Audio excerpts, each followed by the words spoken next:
আমি মনে করি এখন পর্যন্ত যারা নিজেদের থানা নিজেরা কন্ট্রোল করতে পারে না, যেই পুলিশ নিজেদের থানা কন্ট্রোল করতে পারে না, সেই পুলিশ কিভাবে নির্বাচন একটা মানে গ্রহণযোগ্য নির্বাচন উপহার দেবে, এটা আমাদের কারো বুঝে আসে না। যেরকম এখন বর্তমান যে পরিস্থিতি, এখন বর্তমানে প্রশাসনের যে অবস্থা, এই প্রশাসন যদি ঢেলে সাজানো না হয়, সংস্কার না করা হয়, এদের মাধ্যমে কোনো অবস্থাতেই গ্রহণযোগ্য নিরপেক্ষ নির্বাচন হওয়া সম্ভব না। এর জন্য আমরা আগের থেকেই বলেছি, আগে লেভেল প্লেইং ফিল্ড করার জন্য সংস্কার করতে হবে, এরপর নির্বাচন করতে হবে।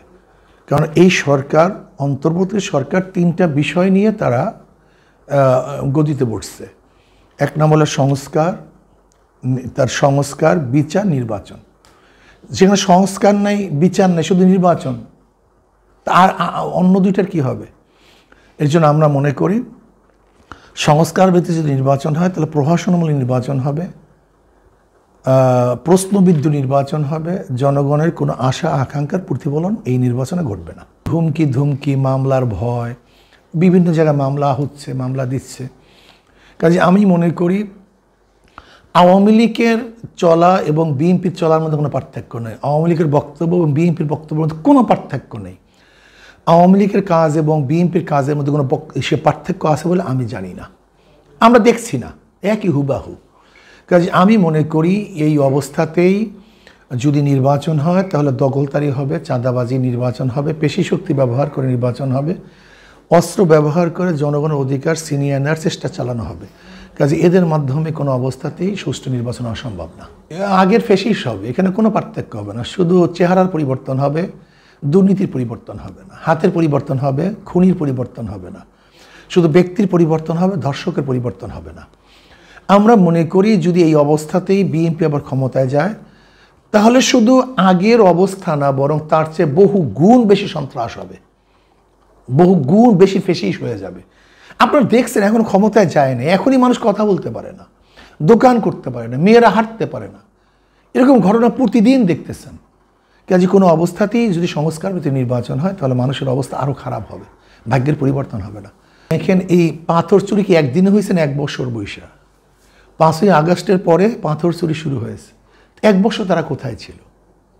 সহজ কথা, 1 বছরে তারা দেখেন, তার কাছে রিপোর্ট নেই।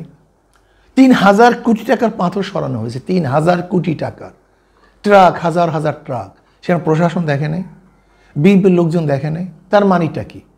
যখন ধরা পড়ে তখন বহিষ্কার করে, ধরা না পড়লে পুরস্কৃত করে, ধরা পড়লে বহিষ্কার করে। এটার সমাধান না। আপনি বিএনপির বিরুদ্ধে কথা বলার কারণে সার্জিসের বিরুদ্ধে কেস হয়েছে, তো এখন যারা অন্যায় করে তাদের বিরুদ্ধে বিএনপি লোকেরা কেন কেস দেয় না? কেস দেয়, ধরুক, বহিষ্কার। তার মানে হলেন আই ওয়াশ। এটা আসলে মূল সমাধান না। আমি অনেক সময় বলি, কয়লার কোন অংশ পরিষ্কার করলে সে কালোর থেকে মুক্ত হবে? ঠিক যারা চাঁদাবাজ, সন্ত্রাসবাদ, যেই দলগুলির মধ্যে চাঁদাবাজি, সন্ত্রাস, দুর্নীতি, তাদের কোন অংশ পরিষ্কার করবেন? সব অংশের মধ্যেই তো জড়ানো। সবচেয়ে বড় কথা হলো বিএনপির অনেক নেতাকর্মী বিএনপি শব্দের অর্থই জানে না। ডেমোক্রেসি মানে হলো সমস্ত মানুষের মত ব্যক্ত করার একটা প্ল্যাটফর্ম।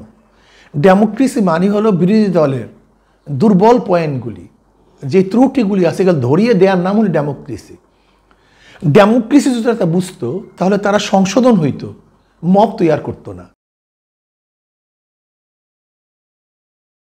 ওয়ালটন এখন দেশের সীমানা পেরিয়ে পৌঁছে গিয়েছে 50টিরও বেশি দেশে। ওয়ালটন, ঘরে ঘরে, বিশ্বজুড়ে।